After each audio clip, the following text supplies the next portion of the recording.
शुरू अल्लाह का नाम लेकर जो बड़ा मेहरबान निहायत रहम वाला है। वो जो निहायत मेहरबान है, उसी ने कुरान की तालीम फरमाई, उसी ने इंसान को पैदा किया, उसी ने उसको बोलना सिखाया। सूरज और चांद एक हिसाब मुकर्रर से चल रहे हैं और बूटियां और दरख्त सजदा कर रहे हैं, और उसी ने आसमान को बुलंद किया और मीज़ान आदल कायम कर दी कि उस मीज़ान में हद से तजावुज न करो, और इंसाफ के साथ ठीक तोलो और तोल कम मत करो। और उसी ने खलकत के लिए जमीन बिछाई, उसमें मेवे और खजूर के दरख्त हैं जिनके खोशों पर गिलाफ होते हैं, और अनाज जिसके साथ भुस होता है, और खुशबूदार फूल। तो ऐ गिरोहे जिन्नो इंस, तुम अपने परवरदिगार की कौन कौन सी नेमत को झुटलाओगे?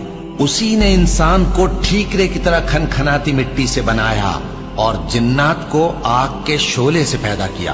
तो तुम अपने परवरदिगार की कौन कौन सी नेमत को झुटलाओगे? वही दोनों मशरिकों और दोनों मगरिबों का मालिक है, तो तुम अपने परवरदिगार की कौन कौन सी नेमत को झुटलाओगे? उसी ने दो दरिया रवां किए जो आपस में मिलते हैं, मगर दोनों में एक आड़ है कि उससे तजावुज नहीं कर सकते। तो तुम अपने परवरदिगार की कौन कौन सी नेमत को झुटलाओगे?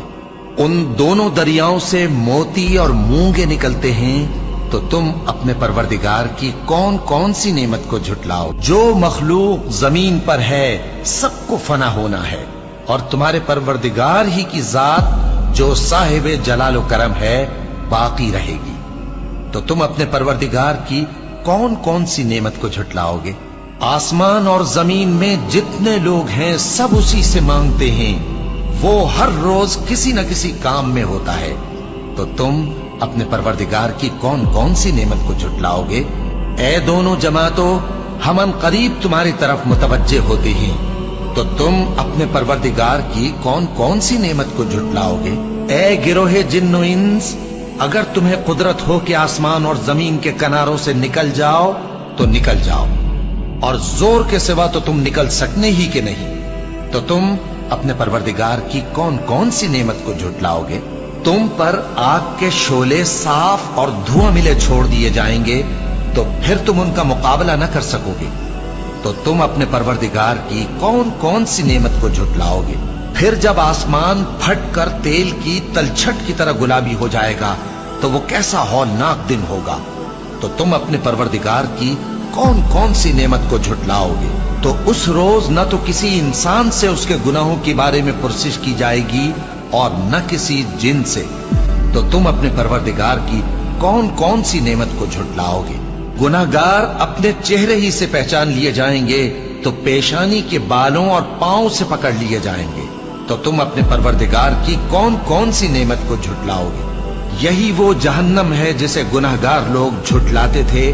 वो दोज़ख और खौलते हुए गर्म पानी के दरमियान घूमते फिरेंगे। तो तुम अपने परवरदिगार की कौन कौन सी नेमत को झुटलाओगे? और जो उन दोनों में बहुत सी शाखें यानी किस्म किस्म के मेवों के दरख्त हैं, तो तुम अपने परवरदिगार की कौन कौन सी नेमत को झुटलाओगे? उनमें दो चश्मे बह रहे हैं, तो तुम अपने परवरदिगार की कौन कौन सी नेमत को झुटलाओगे? उनमें सब मेवे दो दो किस्म के हैं, तो तुम अपने परवरदिगार की कौन कौन सी नेमत को झुटलाओगे? अहले जन्नत ऐसे बिछौनों पर जिनके अस्तर अतलस के हैं तकिया लगाए हुए होंगे, और दोनों बागों के मेवे करीब झुक रहे हैं, तो तुम अपने परवरदिगार की कौन कौन सी नेमत को झुटलाओगे? उनमें नीची निगाह वाली औरतें हैं जिनको अहले जन्नत से पहले न किसी इंसान ने हाथ लगाया और न किसी जिन ने। तो तुम अपने परवरदिगार की कौन कौन सी नेमत को झुटलाओगे? गोया वो याकूत और मरजान है, तो तुम अपने परवरदिगार की कौन कौन सी नेमत को झुटलाओगे? नेकी का बदला नेकी के सिवा कुछ नहीं है, तो तुम अपने परवरदिगार की कौन कौन सी नेमत को झुटलाओगे? और उन बागों के अलावा दो बाग और हैं, तो तुम अपने परवरदिगार की कौन कौन सी नेमत को झुटलाओगे? दोनों खूब गहरे सब्ज, तो तुम अपने परवरदिगार की कौन कौन सी नेमत को झुटलाओगे? उनमें दो चश्मे उबल रहे हैं, तो तुम अपने परवरदिगार की कौन कौन सी नेमत को झुटलाओगे? उनमें मेवे और खजूरें और अनार हैं, तो तुम अपने परवरदिगार की कौन कौन सी नेमत को झुटलाओगे? उनमें नेक सीरत खूबसूरत औरतें हैं, तो तुम अपने परवरदिगार की कौन कौन सी नेमत को झुटलाओगे? वो हूरे हैं जो खेमों में महफूज हैं, तो तुम अपने परवरदिगार की कौन कौन सी नेमत को झुटलाओगे? उनको अहले जन्नत से पहले न किसी इंसान ने हाथ लगाया और न किसी जिन